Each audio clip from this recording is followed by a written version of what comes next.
Time to talk about priorities for 2020. We're in December still and trying to get into the holidays, but we got to lean into the new year because there's a lot of challenges that we need to turn and transition into opportunities. It's the only way we got to look at it. I wish I lived in a world where I could identify 1 to 3 priorities as the only things I worked on, but the job for me as a county supervisor and as a first vice president and next year the president of the California State Association of Counties means that I got to be pulled in a variety of directions.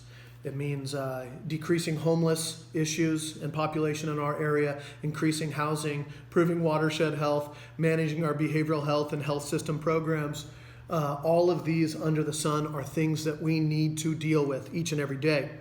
But I want to dive into some of my priorities for 2020 that are top of mind because they deal with our utility, our insurance companies, and the need to continue our movement towards resiliency. Those of us who have encountered these natural disasters, climate change, extreme climate, who have dealt with this sequence and this cycle of drought, flood, fire, drought, and maybe even the sprinkle in there of an earthquake or some locusts, what we realize is that it's time to make sure that we confront the new normal of threats with a new normal of preparedness, a new normal of resiliency. And we've done that in Sonoma County and in many other areas. We're trying to make sure we do this not just for our own community, but we reach that out and make sure that all the other counties around us and nationwide do it right. So I'm going to jump in. Okay. First thing, resilience in the face of disasters. It's time for us to focus on our electrical grid and becoming a energy resilient community, a grid resilient community. PG&E, our utility, is in a situation in bankruptcy with financial liability and all kinds of other areas to where it's created a disruption in what the grid and what the management will be like in the future. One of the things that led to this past year was power shutdowns, what they called public safety power shutdowns. I have to say that some people look at me and they say, hey, James, but don't you agree that they should have shut down the power? And I say, yes. But the magic is not in the what, the magic is in the how. And the how was a mallet instead of a scalpel. And you have to invest your way and train your way into using a scalpel, but follow me for a minute. Pacific Gas and Electric and even our insurance companies this past year and past couple years, it's the first time I have ever seen the corporate world blaming climate change for reasons that they need reduced liability or increased subsidies or a change in business. It's funny to see that when in fact you can look just down to the south and see that a group like San Diego Gas and Electric, starting in 2003 after their wildfires, they started to do the adaptation and the mitigation to set up their grid to be able to sustain and do these power shutoffs in a smart way. If you don't do them in a smart way, what happens is like this last year, is you shut off the wind areas and the high prone areas, but you also, in doing so, since you never invested in your grid, you shut down all of the population areas and you cause significant harm to the business community where you lose tens, if not hundreds of millions of dollars, total disruption of people's lives, folks who are living paycheck to paycheck, having their food spoil and getting evacuated, kicked out of their houses. And then on the other side is danger to medically baseline individuals or people who are vulnerable populations. So our commitment has been to, on one side, is hold our utility PG&E accountable to deliver bigger, better, and smarter. But on the other side is to partner with them at the same time. I'm not a natural antagonist. I don't like to call folks out. I don't like to call institutions out. But unfortunately, we spend far too much time doing that. I have to always call out my local government and the things that I need to improve and where we need to do better, and I'm willing to do that, and myself personally. But I got to make sure that our utility partners and our insurance companies do the same thing. Number 2, insurance companies. 350,000 residential insurance policies in California were dropped this past year in a new mapping of fire-prone areas. The difficulty with insurance being non-renewed is that if it happens, like our friend Matt up here on Mill Creek Road, is ultimately you get a notice of a non-renewal you have a mortgage that requires you to have homeowners insurance. So you run out and you spend 20, 30, 40 hours getting new quotes for insurance programs. And because you're in a high fire prone area, even though you have done home hardening, you have tanks for water suppression on your property, you've done defensible space, you've done fuel management on your property, even though you've done all those things, you look around and your premium in a heartbeat has gone from $2,000 a year to $10,000 a year. I don't know about you, but I don't know anybody who can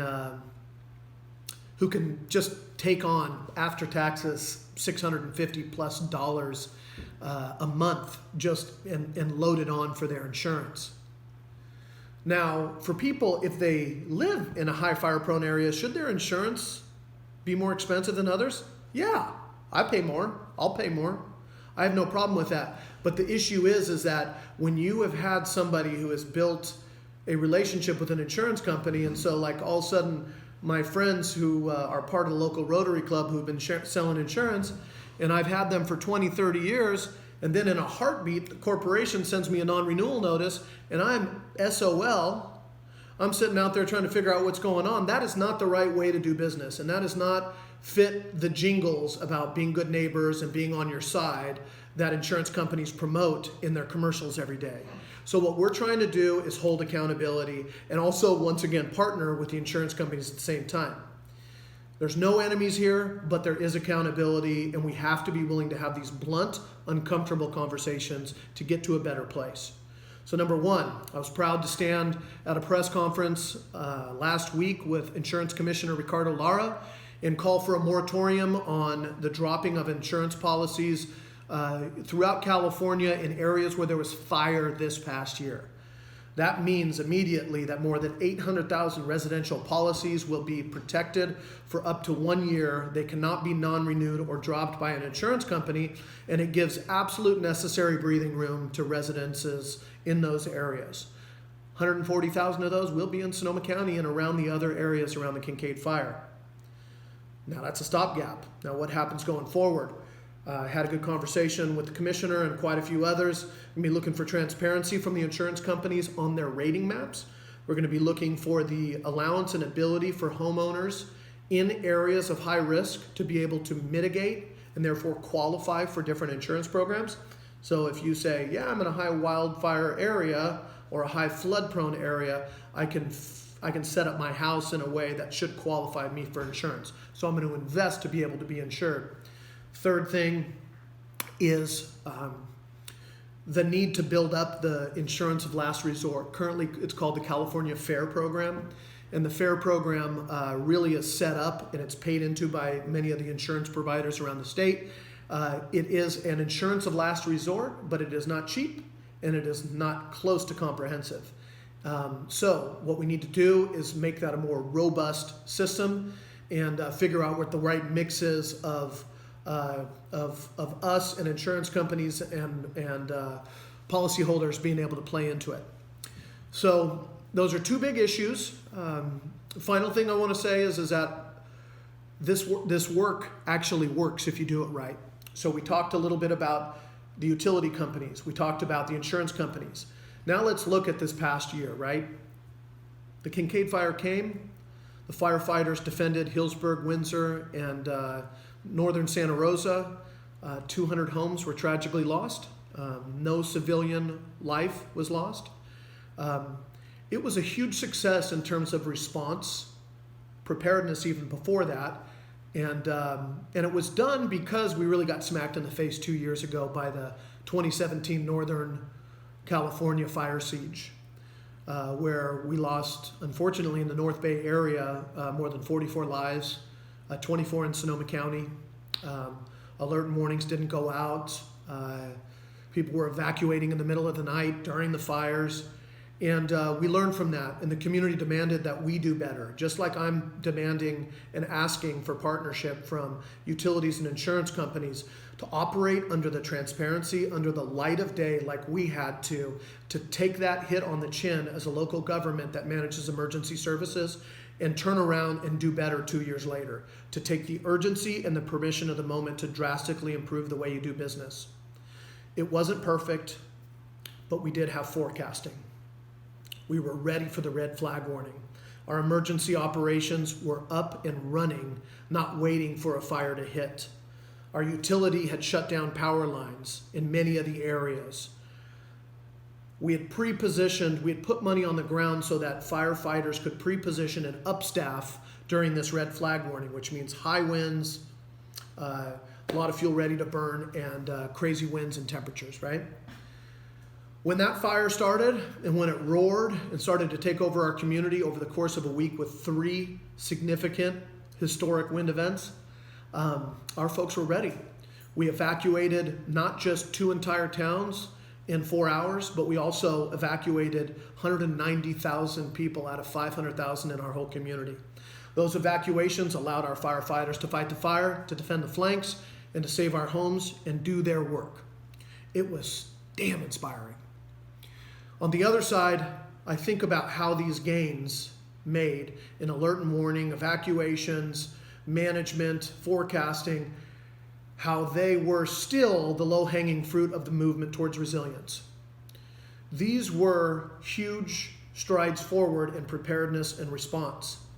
But true resilience, the trench work, the grunt work of resilience, lies in preparing our homes, whether it's home hardening for fires and for earthquakes, raising our homes in flood-prone areas. It's defensible space around your property to make sure that it's not a flood-prone area or a wildfire area. And then it's also manage the institutional world around us, whether it's forest health and vegetation management, or on the flood side is the infrastructure that leads to flooding, failing levees, other things like that. So the real incremental, day-to-day, expensive, time-consuming work that needs to be done is upon us. And this is why we need to double down in 2020 and get to work. Final point. This is the work not just of the government, not just of the businesses that are out there to bring solutions, not just of the nonprofits and the citizen groups demanding change. This is the work for every stinking citizen out there. Take care of your home, take care of your family, take care of your property. Do not expect me or anybody else to do what only you can do to increase your own resilience and your own confidence in your abilities. Now is the time to take what people call the new normal, which is a negative, fearful, apocalyptic future driven by climate change and extreme weather, and change it into the new normal that we can embrace. Preparedness, response, resiliency, pre-defeating the disasters around us. Hope everybody's well. Excited to work with you.